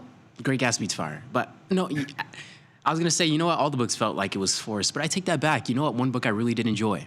I don't know if you read it, but it was Hatchet. Hatchet was fire. That was a great book. Middle school type vibe. It wasn't. That book was I read it in middle school. I tried to sneak it in there, but it was middle school. Fire book. Fire plot.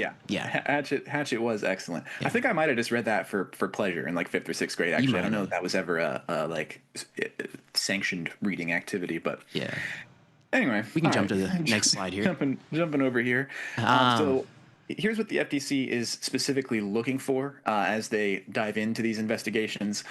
They're seeking more information about how companies develop and monitor user engagement, develop and approve characters, users share personal information, monitor and enforce compliance with company rules in terms of service, and then most critically, the point that we've been talking about this entire time, mitigate negative impacts to users, particularly children and teenagers.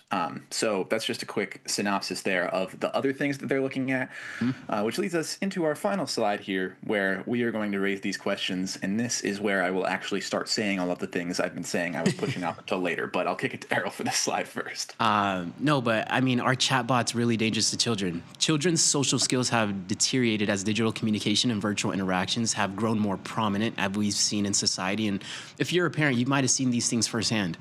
Interpersonal relationships are at an all-time high among children and adolescents. This is something that has always occurred within younger individuals. I remember even one of my younger siblings.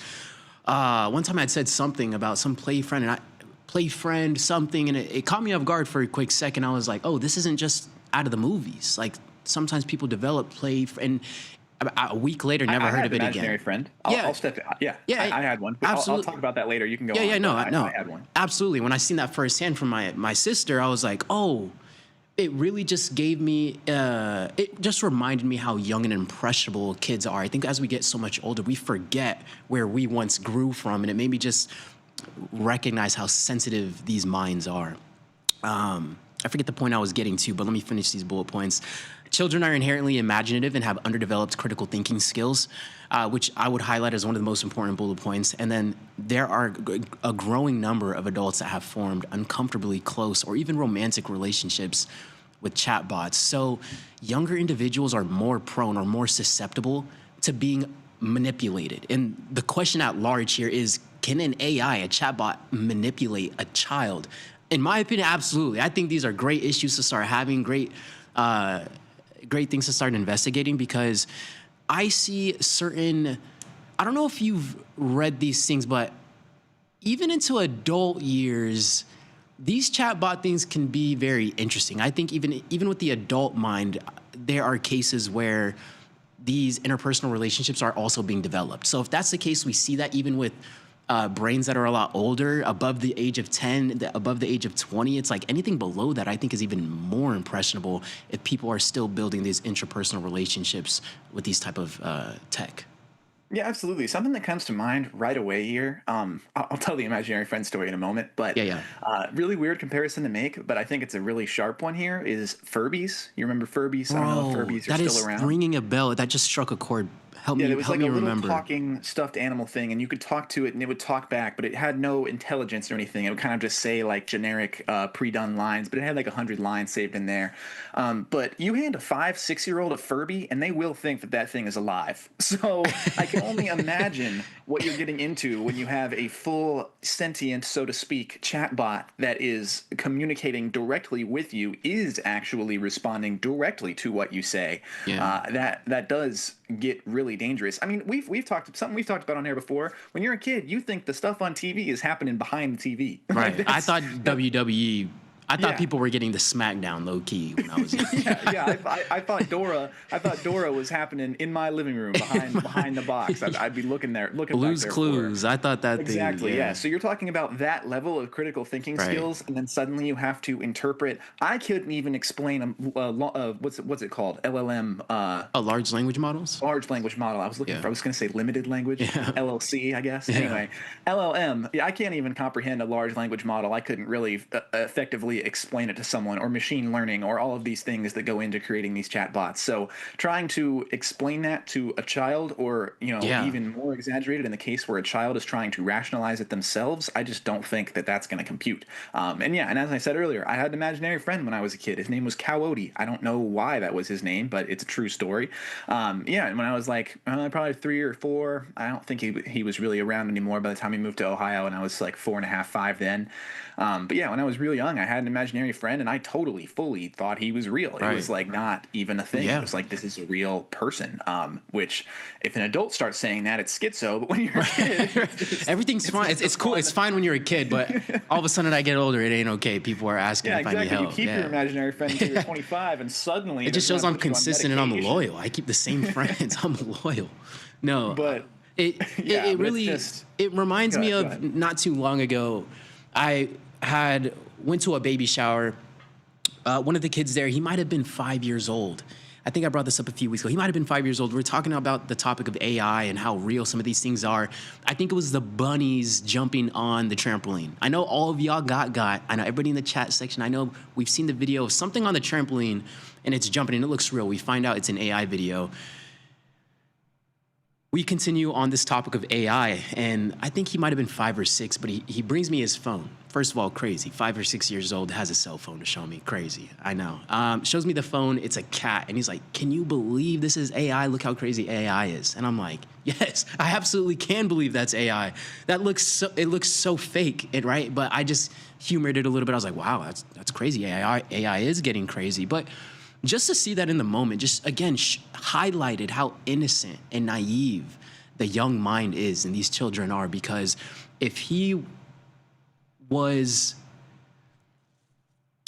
thought that was real, I just can't imagine and everything else that these AI models are producing nowadays. I mean, it looked like a drawing. I don't even know how to describe it. It just threw me so off. I also think that because we had that conversation, this is why children's minds are so complex. I think also it looked more real to him because he heard adults having a conversation that AI looks so real. So it's almost like he had to act as if this is so real as well. And I'm just like, what is going on in the brain? Does it now look more real to you? Does it not? Whatever the case is. But this did get my brain going and just thinking a lot after that incident. Oh, absolutely. And bye, big deal. Have fun with your nephew, by the way. Meant to throw that one out there. Yes, but absolutely.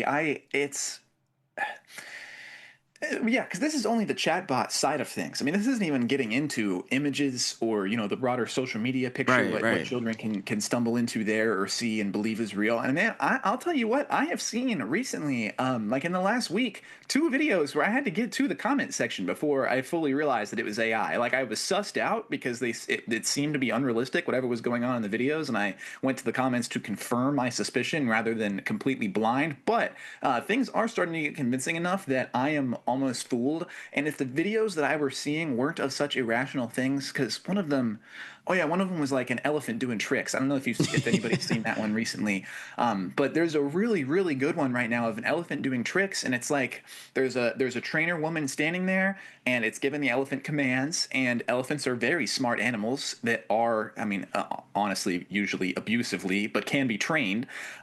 So all the points are there, and she was having the elephant do these tricks, and there was like 3 of them where I was just like, wow, this is a really impressive elephant. It could roll over.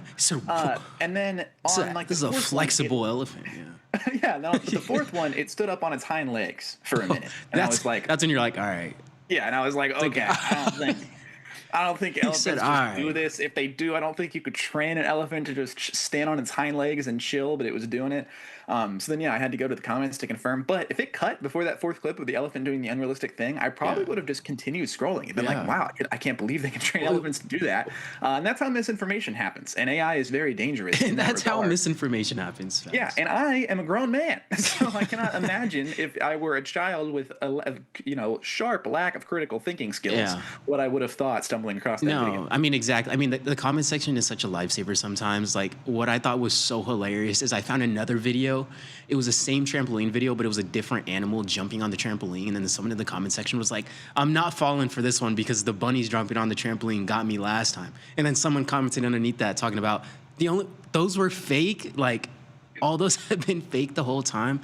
So sometimes that comment section can come in clutch and bring you back to reality. The pictures can be even crazier. I saw one recently where a guy prompted a thing and it said, make me a picture of a Royal Caribbean cruise ship, but make it blurry as though the person was moving while they took the picture. It should be hyper realistic and indistinguishable from a photo taken on an iPhone. And the output was like insane. I mean, it was so perfect. You never would have known that it wasn't a real picture before. Bob, to your point, this is another great one. AI stuff that I'm most concerned I'm amazed at that I've seen are sports press conferences where the athlete or coach says crazy stuff. Yes, those are absolutely on the rise as well. And honestly, as it stands right now, if we were never to advance any further, I just kind of think they're pretty funny. It's usually them saying pretty off-the-handle things, but that is incredibly scary, that side of things, because we could make politicians, foreign leaders, whoever, say whatever we want. And say you're North Korea, and you could make a video of Donald Trump right now saying, we are going to come at North Korea with full force and we are going to nuke them. And then you could use that on your populace to send them into a foreign country on some kind of invasion with completely false propaganda motivation that looks 100% real. And that's a very scary thing as well, not even just in the context of children. I'm talking adults, everybody. No, I would say That is exactly what has probably. I mean, I wouldn't doubt that those type of things. There was an attempt at those type of things by some curious individuals, at least. But no, as we were getting into that, we're just going to do a quick run. I was just looking at some of these futures, doing a quick rundown on how the market was closing for the day, especially with all this AI talk. Yeah, pop over. What you got? Yeah, Show me Peace Guy, man. Let me flex. You said a piece? No, I said a Peace Guy, like Paramount. Oh, what is the Paramount ticker again? That's what it is. Peace Guy. Letter Peace Guy. Yeah. Say that one more time. What's the ticker? PSKY. Oh. That's what you said earlier. I was like, Peace Guy, what is he saying? Peace Guy. AI and Peace Yes. Guy. Sorry. But yeah. Let me go to this Gap 5 City, minute. man. There we go. It's not a nothing burger. We're ripping to the upside. Reminds me of Adobe too. I know we had some Adobe earnings after the bell. Yeah, Oracle. I saw Oracle had a sharp drop today. Oh, where's Oracle went ham the other day? I was surprised that.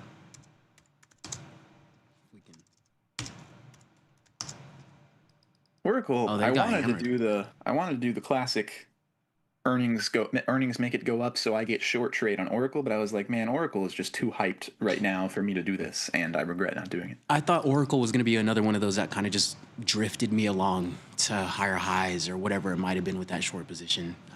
So I was kind of in a similar boat there.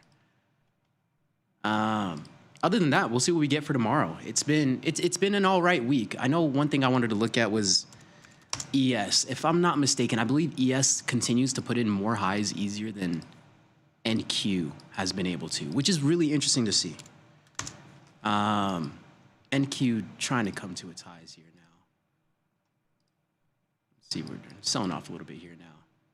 ES closing strong. No.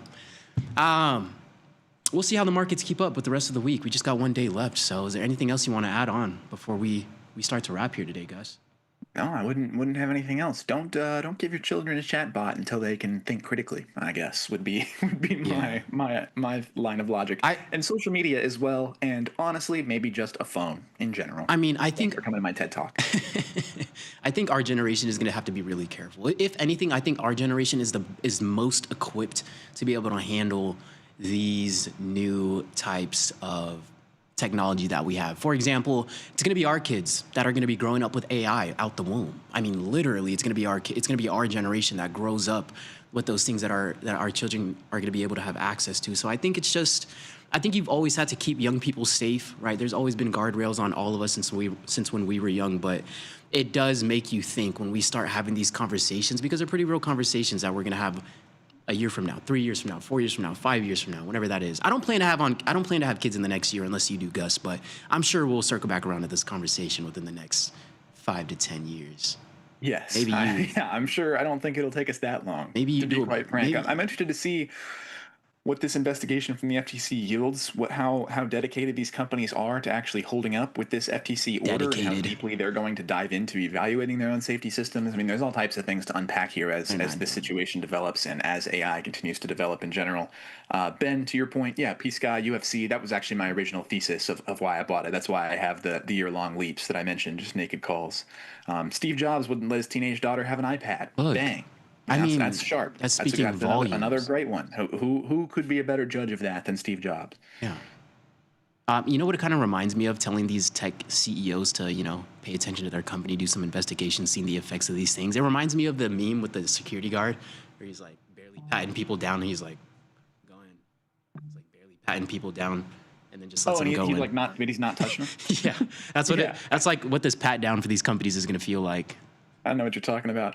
Oh yeah, and Jackson, to your point, I think AI is good. I don't want this to be perceived as though this is some kind of anti-AI. Yeah, it's broad just too stance. good. It's a little Yeah, too good. I don't. That's not what I mean at all. In the same way that I think the internet is good, and all of these things that I have vilified a little bit throughout the course of this stream are good. I think they absolutely have good applications. I think that they absolutely will advance the world further. But it's just you have to be very careful with what slips into the hands of children, because they are curious and sneaky, and they will figure it out if they have the tools to do so. The definition of curiosity is children. So that's going to wrap it up for today's segment. The AI talk, we'll see how that pans out. We'll see what these companies actually do anything, and then we'll see how the last day of the week plays out with PPI this week and CPI. That's going to do it. Jackson, Ben, Bob, Sala, Grumpy Mike, Big Deal. Everybody else, thanks for taking the time to hang out with us. Be sure to stay tuned for more segments coming on next. We'll catch you guys next time. Peace.